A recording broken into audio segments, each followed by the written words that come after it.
It's your girl Dani DMC. Welcome to my channel, or welcome back if you are part of the Confidence crew.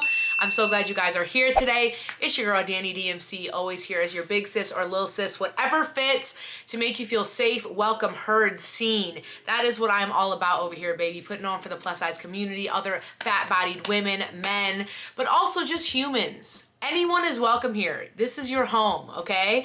So before we get into today's video, and you know it's gonna be a good one from the title below, make sure you hit that big juicy red button screaming subscribe to you below. Join the Confidence crew, but I want you to be confident of that decision like all things in life. So wait, watch this entire video, and I guarantee by the end of it, you will be running to join the fam and hit that subscribe button, okay? So today, as you guys can tell from the title below, we are talking all things traveling while fat. This is a video I should have made centuries ago, and I feel like I'm always saying that, but I was on live this morning with Instagram, the creators page. If any of you are interested in being a content creator, you should definitely follow @creators. They have like millions of followers, but they're always putting out, it's run by Instagram and Meta, and they're always putting out like tips and tidbits on how to be a creator. So they asked me to go on live with them, which I thought was super dope. We had a great conversation.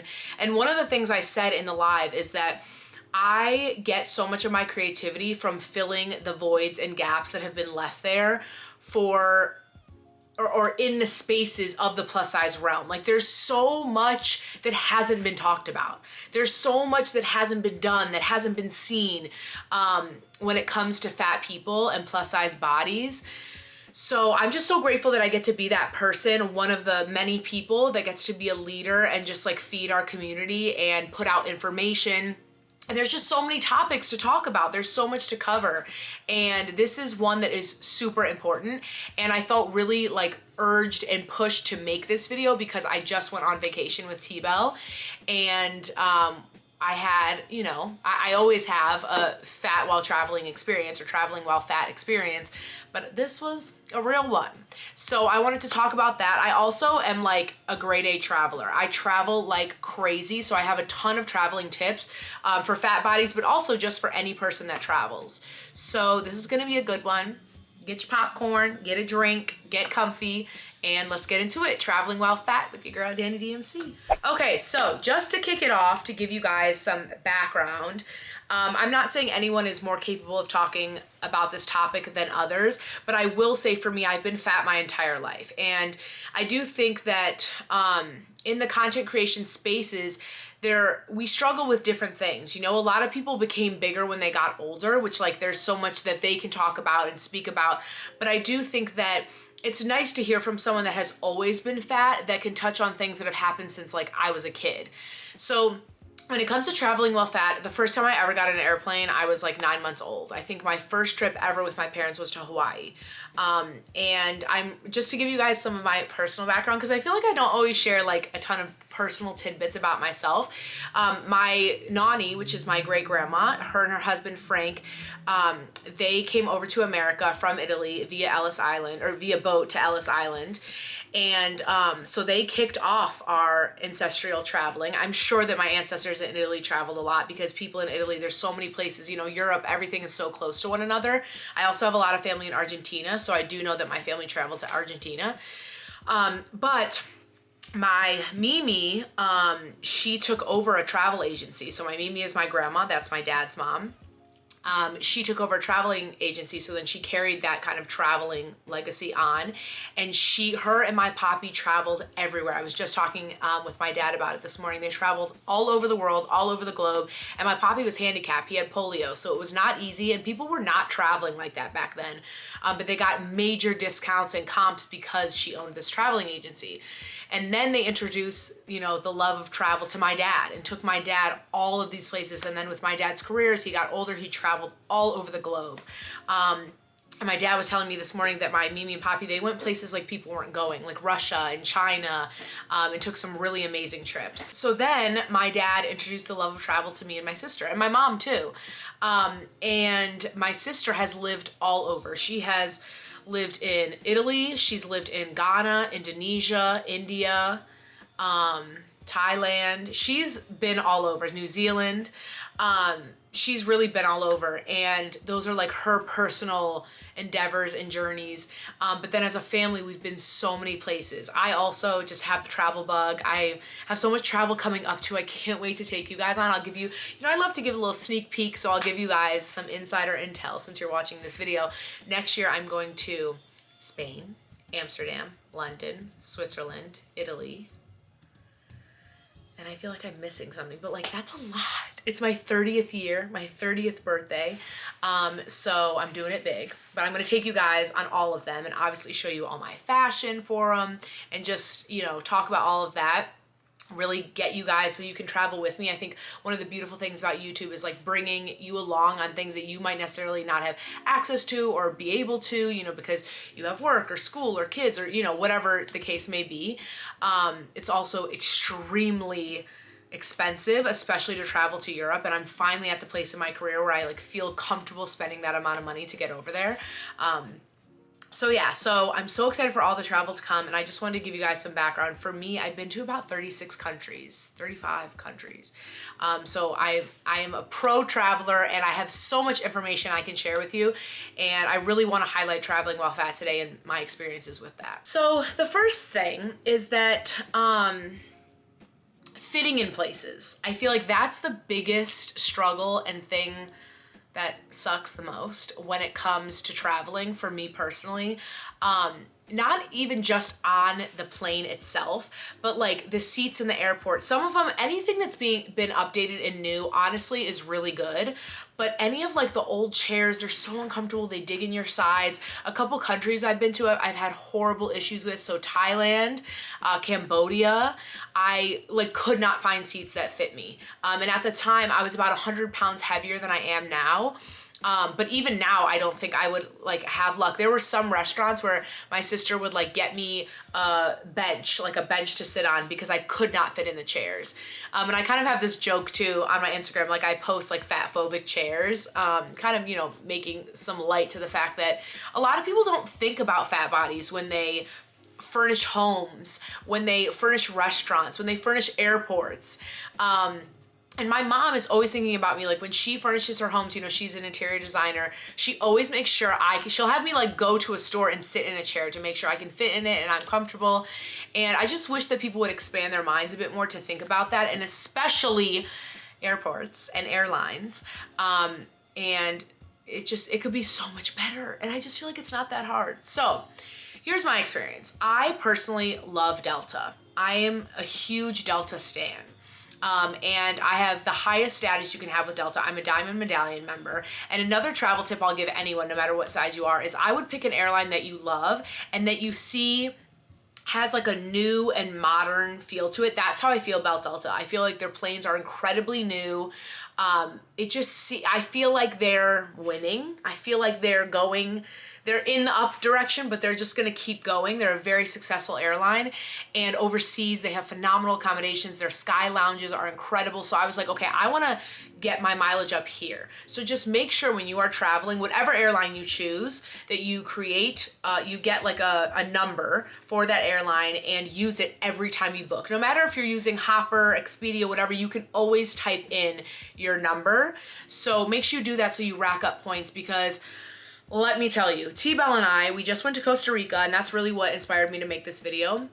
And basically, we went to Costa Rica. We flew into Liberia, which is a really small airport. Normally we fly into San Jose, but we had to go to Liberia because it was way closer to the Airbnb. It was like a 4-hour drive versus a 40-minute drive. So we went to Liberia. No Delta flights at the times we needed or anything went to Liberia. So we had to take a United flight there and an American flight back. 2 flights. It wasn't nonstop. We stopped in Texas both times. And our United flight there was just awful. First off, the plane was really old, both of them. You could tell, you can just tell now, So many airlines, I would say Delta and then American, have modernized their planes so much that you can tell, oh, this is new fabric, this is a new plane. Which usually means a little bit larger seats, longer seat belts. But the United plane was so old, and I have not really had an issue. So I will say I fly Delta, right? And because I'm a Diamond Medallion, I always get upgraded. So I'm in first class like 95% of the time. First class seats are so comfortable for fat bodies, and the seatbelts are longer, which makes no sense at all. The seatbelt length can be like equal throughout the plane. Hello. But, so I'm very spoiled in that regard, and that's because I got my mileage up. So that's why I'm urging you to do that, because first class is so expensive. So if you can get a free upgrade, if you can buy an economy ticket and then get upgraded, that's like amazing. Now you do have to travel a lot to get to the status that I'm at, but it's worth it, you know, like just build it up, build it up. I'm telling you, it will change the game for you. So yeah, so we're on this United flight, and I haven't been in economy in a long time, I'm gonna be honest, especially not in economy on anything other than Delta. So we sit down right away, I'm like, oh my God, and bless T-Bell's soul, he sat in the middle all 4 plane rides. And that man is 6'3", okay? I'm 5'9", he's 6'3". But it would be so uncomfortable to be in the middle. And so bless his freaking soul that he did that for me. I didn't even really have to ask, he's amazing. And we lifted, you know, the key is to travel with someone so you can lift the armrest up so you like have more room. It's so much nicer, because if not, you're like, literally my thighs just like push up, and it's so uncomfortable. So I always, you know, do my seatbelt kind of right when I sit down, and it was not even close, you guys. I'm gonna try and insert a video that I took on my stories, but it was insane. Like there was literally at least 6 inches, maybe more, between like the one end of the seatbelt and the other. Like I'm telling you, you would have had to been at least 2 sizes smaller than me to close the seatbelt, let alone be comfortable with the seatbelt closed. I was just shocked. I can't remember the last time I asked for a seatbelt extender. It had to be in college. And I honestly can't tell you the first time I asked for a seatbelt extender, but I want to talk about seatbelt extenders because I think it's really important. So we all know I'm a very confident person, and I'm bold and loud in my confidence, and I'm a confidence activist, and I want to be a revolutionary. I am a revolutionary. So to me, it's important in these moments to make statements.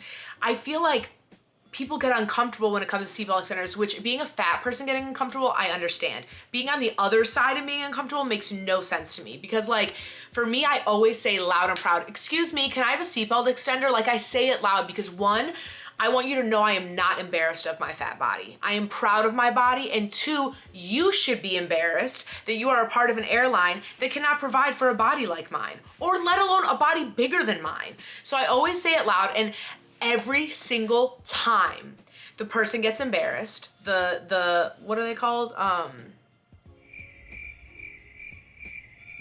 Flight attendant. Woo! The flight attendant gets embarrassed and is like, oh yes, like starts whispering, I'll bring you one. Like it's like this embarrassing exchange. And then every time they do, it's like a drug deal. This is the seatbelt extender, and they're like they don't want anyone to see because they think you're embarrassed. So they feel like they're doing you a service by, you know, hiding the fact that you need a seatbelt extender. And like for my girls that are insecure and uncomfortable, I totally understand that. And okay, maybe that's nice that those people do that. I hear that, I feel that, and I understand that. And even when I was younger, I remember feeling like, excuse me, can I have a seatbelt extender? And then they do it quietly, thank you. And I remember, I actually remember a couple times when I was in high school or younger where someone would like blatantly hand it to me and I'd be like, oh my God, because it can be uncomfortable. So I understand that. But I just want us to be so proud and full in our bodies and so against what has been given to us, like understanding we are given the bare minimum, and there's still so much fat phobia in our society in the smallest, most fundamental ways. And I just want everyone to be uncomfortable. If I have to be uncomfortable, you have to be uncomfortable. You know what I'm saying? So I'm saying all that to say, ask for the seatbelt extender. Do not, like, I remember when I was younger, I would be so embarrassed to ask. I would just like tuck the seatbelt under me and like put my hoodie over. But it's like, if something were to happen, that's so dangerous. And it's like, okay, I'm gonna get hurt or possibly injured because this is not provided for me. No, that's bullshit. So I urge you to ask for a seatbelt extender. And I just feel like too, sometimes I'm like, okay, do they have to keep track of that? Like, I would love if they keep track of, okay, we gave out 3 seatbelt extenders on this flight, and then report that back to the airline, and then it's like, okay, we clearly need to make longer seatbelts. So I just want you to be loud and proud in that, and don't be embarrassed. And I also want to say, I just hate how people treat fat people on planes. It's like no one wants to sit by a fat person. And like, I can understand and respect that it's uncomfortable because we're taking up more space, but I guarantee we are more uncomfortable than you are. We have the armrest digging into our sides and we have to readjust every 5 seconds, and I can't reach down to get stuff underneath me because my knees are in the seat in front of me. Like, there's no way you are as uncomfortable as I am. Have some empathy, have some understanding, and again, be shocked at the airline for not providing bigger seats or more room. A friend of mine recently DM'd me and told me that he read this article about how airlines are making their seats smaller so that they can make more money and have more seats. And that's what it is. It's all capitalism. That's what it is. They want to make as much money as they can, and if they can squeeze us in like sardines, they've done their job. And it's just disappointing, and we've been let down again. So I could go a rant on that forever. I could go on a rant about that forever, but I just want to urge you to ask for the seatbelt extender. And if you want to do it quietly, that is your prerogative. I am not here telling you what you should or should not do. I just hope that we are proud in who we are, and we don't allow these big companies or organizations to belittle us or make us feel like there's something wrong with us, when it's really that there's something wrong with them. And they're trying to feed us these lies. So there's a lot of discomfort when traveling while fat.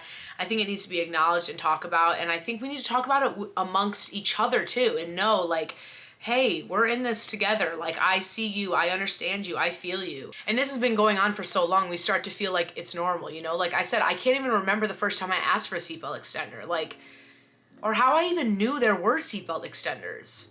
You know what I mean? Another resource I want to give you guys, and I will link it in the description box below, is you can buy your own seatbelt extenders. I saw one on Amazon this morning for as low as $9, and the most expensive one was like $17.99. So I'll link a couple below. If you are a frequent traveler and you do run into this issue a lot, bring one with you, you know, then and it doesn't put you in that uncomfortable position where you have to say anything to anyone, especially if you have multiple flights or anything like that. And I just feel let down, you know, like, they want us to feel embarrassed, and for a long time I did, but now I just feel like, damn, you really let me down, and now I just have a bad taste in my mouth for United, you know?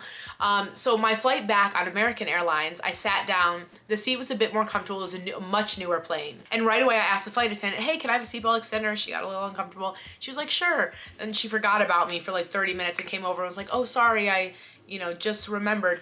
But while she was going to get it and taking all that time, I was like, let me just try and put it on. I put it on, there was so much room. It was one of the longest seatbelts I've ever seen, and I was like, this is amazing. So when she came back to me, I gave her that feedback and I said, actually, I don't need it. Your seatbelts are amazing. This fits me great. I had so much extra room, and it could definitely fit someone that was 2 to 3 sizes bigger than me, you know, or maybe even 4. It just made me really happy and like, okay, American, I see you. And same with our second flight, seatbelt fit me amazing. So I was really happy about that, but it shouldn't be like that. I should know walking in that in the airport, I'm gonna have a comfortable seat. Getting on the plane, it's not gonna be uncomfortable. There's gonna be room for me in my seat. The seatbelt is gonna be long enough. When I go to the bathroom, oh my God, you guys, this is the worst part. I have to like put my hip in one, if you have big hips, you know. One hip to the right, to the left, to the right, to the left. I can't walk straight. It's like boop, boop, boop, boop, and my hips are hitting people, and you know people are judging you. You can feel it. You know that energy. You're in such a small space as such a big-bodied person, and everyone around you notices it. Now me, I be throwing my weight. I don't care. You're gonna feel and see and experience this body because it is here to be seen and experienced. But I know that it can be extremely uncomfortable. It's again, a system set up to make you feel self-conscious and to make you feel insecure. So I just want us to do everything in our power to fight back against that. Utilize our resources, find an airline you love, build your points up, build your miles up, buy a seatbelt extender if you need to, if that makes you feel comfortable. And do some grounding before you travel, before you leave your house, and then when you arrive where you're going. It's almost like shopping in the mall, right? You know that you might not find shit. You get in the dressing room and you're like, I fucking hate this. Nothing is pulling up past my thighs. And you get into this kind of self-deprecating talk and thought, and that's what they want. So you really have to nurture and take care of yourself. So that's what I want us all to do. I hope this video was helpful. I know it was like a short but sweet, you know, me just talking to you guys, but I hope I gave you a lot of resources. I hope I made you feel seen and heard. Again, I feel like this is not a discussion we have enough amongst one another. And I'm even thinking I might do, I haven't done a Curvy Girls answer questions in a long time, so I'm thinking maybe I'll get some of my girls together and we'll talk about traveling because we're all different sizes. So I think that could be good. Let me know in the comments below if you guys want to see that. Also, comment any questions I didn't answer, and maybe I'll do a part 2 to this, or I'll do something on Instagram. Just let me know if I didn't cover any of the topics that you know, feel are important when talking about traveling while fat. I love you guys so much. For any of my new babes here, please hit that big juicy red button, screaming subscribe you below, and join the confidence crew. This is your home. I'm telling you, if you're new here, you are missing out, but it's okay. We'll get you up to speed. Just make sure you hit that subscribe button, turn your notifications on so you hit the bell so you're not I can't say what I'm trying to say. Hit the bell so that you are notified whenever I post. Give this video a thumbs up. I love you guys. We are in this together, baby, okay? Go out, be confident, take on the world, and I will see you very soon. Mwah! Bye.